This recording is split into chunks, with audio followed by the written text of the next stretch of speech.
Hello everyone, welcome back to teaching training exam. तो आज का हमारा टॉपिक है चाइल्ड डेवलपमेंट पेडागोजी के कुछ इंपॉर्टेंट क्वेश्चन जो कि आपकी किसी भी teaching exam like CTET, MPTET and other STET exam के लिए बहुत यूजफुल रहेगा।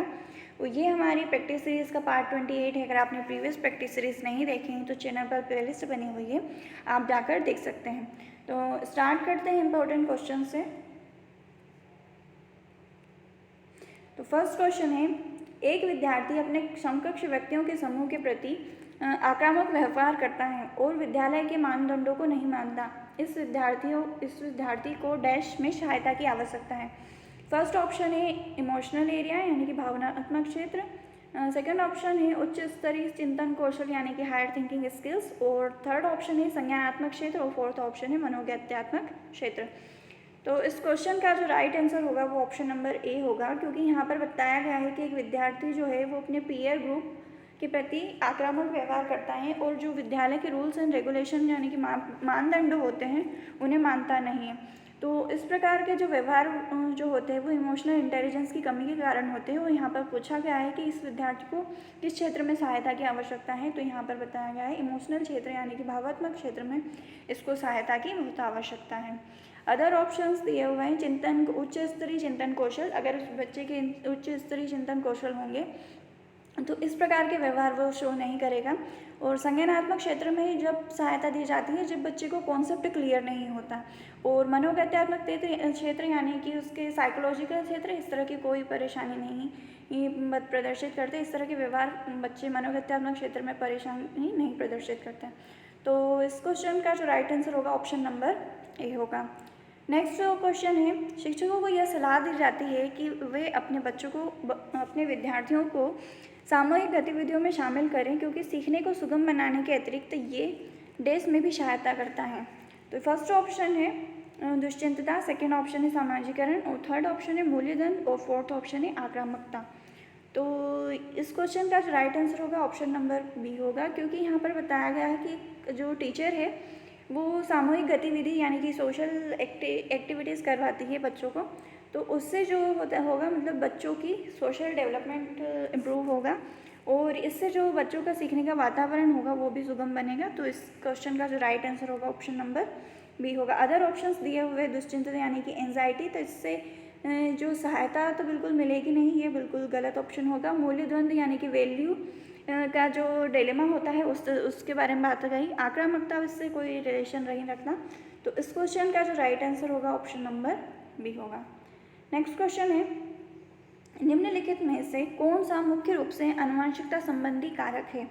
फर्स्ट ऑप्शन है आंखों का रंग, सेकंड ऑप्शन है सामाजिक गतिविधियों में भागीदारिता, थर्ड ऑप्शन है समकक्ष व्यक्तियों के समूह के प्रति अभिव्यक्ति और फोर्थ ऑप्शन है चिंतन पैटर्न। तो यहाँ पर पूछा गया है आनुवंशिकता, तो आनुवंशिकता से रिलेटेड सिर्फ फर्स्ट ऑप्शन है, क्योंकि यह आँखों का रंग जो होता है यानी कि कंप्लीट फिजिकल अपीयरेंस जो होती है वो आनुवंशिकता यानी कि हेरिडिटी से रिलेटेड होती है। बाकी अदर ऑप्शन सामाजिक गतिविधियों में भागीदारिता, समकक्ष व्यक्तियों के समूह के प्रति अभिव्यक्ति और चिंतन पैटर्न ये किसी भी तरह से आनुवंशिकता यानी कि हेरिडिटी से रिलेटेड नहीं होते हैं। और आंखों का रंग जो कि कम्प्लीटली फिजिकल अपीयरेंस बताता है, तो इसलिए इसका जो राइट आंसर होगा ऑप्शन नंबर ए होगा। नेक्स्ट क्वेश्चन है, शिक्षकों को अपने विद्यार्थियों की त्रुटि का अध्ययन करना चाहिए क्योंकि वे प्रायः डैश की ओर संकेत करती है। तो यहाँ पर फर्स्ट ऑप्शन है योग्यता के अनुसार समूह बनाने हेतु दिशा निर्देश, सेकंड ऑप्शन है भिन्न प्रकार के पाठ्यचर्या की आवश्यकता, थर्ड ऑप्शन है उनके ज्ञान की सीमा और फोर्थ ऑप्शन है आवश्यक उपचारात्मक युक्तियों को। तो इस क्वेश्चन का जो राइट आंसर होगा ऑप्शन नंबर डी होगा, क्योंकि यहाँ पर बताया गया है कि जो टीचर है विद्यार्थियों की त्रुटि का अध्ययन क्यों करना चाहिए।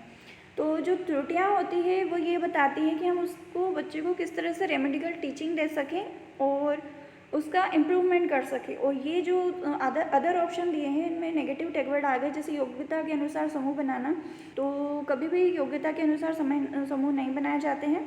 भिन्न प्रकार की पाठ्यचर्या की आवश्यकता, ये हो सकता है कि बच्चे की मतलब भिन्न भिन्न प्रकार के क्लासरूम में बहुत से अवेलेबल होते हैं, पर सभी के लिए स्पेशल पाठ्यचर्या पॉसिबल ही नहीं होती। और उनके ज्ञान की सीमा एक नेगेटिव टैगवर्ड होगा। तो इस क्वेश्चन का जो राइट आंसर बनेगा वो ऑप्शन नंबर डी रहेगा।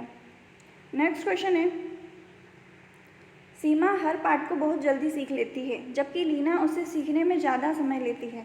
यह विकास के डैश सिद्धांत को प्रदर्शित करता है। यहाँ पर विकास का सिद्धांत पूछा गया है।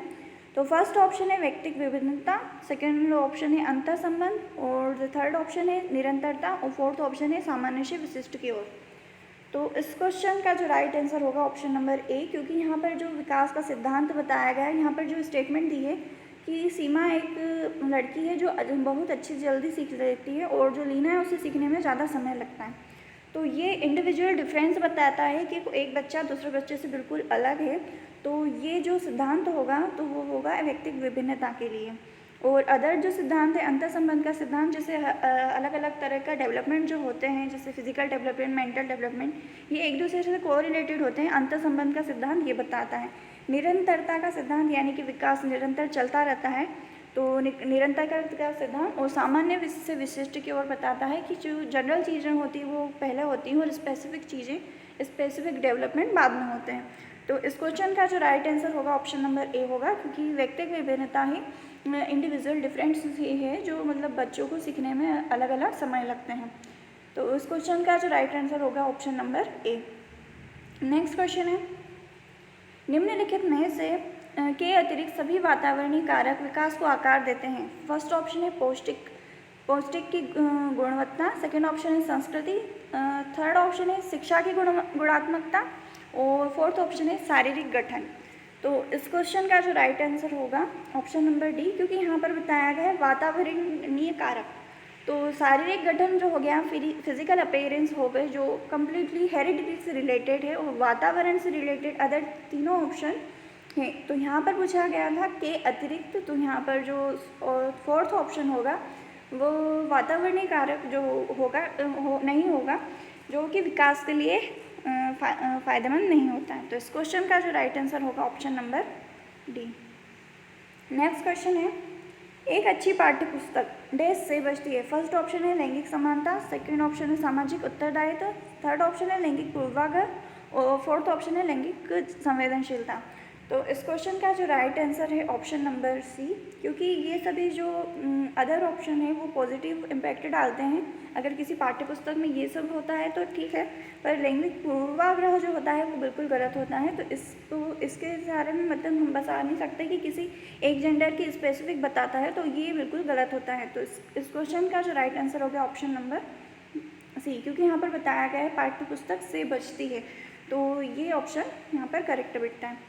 नेक्स्ट क्वेश्चन है, पियाजे के अनुसार संज्ञानात्मक विकास के किस चरण पर बच्चा वस्तु स्थायित्व को प्रदर्शित करता है। फर्स्ट ऑप्शन है मूर्त संक्रियात्मक चरण, सेकंड ऑप्शन है औपचारिक संक्रियात्मक चरण, थर्ड ऑप्शन है संवेदी प्रेरक चरण, और फोर्थ ऑप्शन है पूर्व संक्रियात्मक चरण। तो इस क्वेश्चन का जो राइट आंसर होगा ऑप्शन नंबर सी, क्योंकि यहाँ पर बताया गया है बच्चा वस्तु स्थायित्व प्रदर्शित करने लगता है, तो ये जो चरण होगा संवेदी प्रेरक चरण होगा, क्योंकि इसी एज में जो स्टार्टिंग होता है 0 से 2, यानी कि 0 से 2 वर्ष तक की आयु का जो बच्चा होता है वो वस्तु स्थायित्व प्रदर्शित करता है। वस्तु स्थायित्व से मतलब जैसे अगर किसी बच्चे के सामने हम किसी ऑब्जेक्ट को छुपा कर रख देते हैं तो वो समझ जाता है कि ये अभी एग्जिस्ट करती है, और इस एज से पहले बच्चा ये चीज़ समझ नहीं पाता था। तो इसका जो राइट आंसर होगा ऑप्शन नंबर सी होगा। नेक्स्ट क्वेश्चन है, विकास के परिप्रेक्ष्य में समय के साथ होने वाले परिवर्तन में निम्न में क्या शामिल है।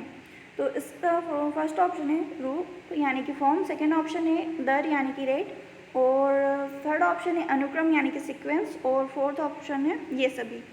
तो यहाँ पर पूछा गया है विकास के परिप्रेक्ष्य में समय के साथ होने वाले परिवर्तन, तो ये सभी इसमें शामिल होते हैं। यानी कि जो विकास होता है उसमें फॉर्म में भी चेंजेस होते हैं, रेट में भी चेंजेस होते हैं, और सीक्वेंस में भी चेंजेस होते हैं। तो इस क्वेश्चन का जो राइट आंसर होगा ऑप्शन नंबर डी होगा। नेक्स्ट क्वेश्चन है, वह विचारात्मक प्रक्रिया थिंकिंग प्रोसेस जिसमें नूतन वास्तविक तथा उपयोगी अवधारणा का प्रस्तुतिकरण निहित हो कही जाती है। तो फर्स्ट ऑप्शन है रचनात्मकता यानी कि क्रिएटिविटी, सेकेंड ऑप्शन है अभिनव इनोवेशन, और थर्ड ऑप्शन है बुद्धिमत्ता यानी कि इंटेलिजेंस, और फोर्थ ऑप्शन है नव विचार यानी कि न्यू आइडिया।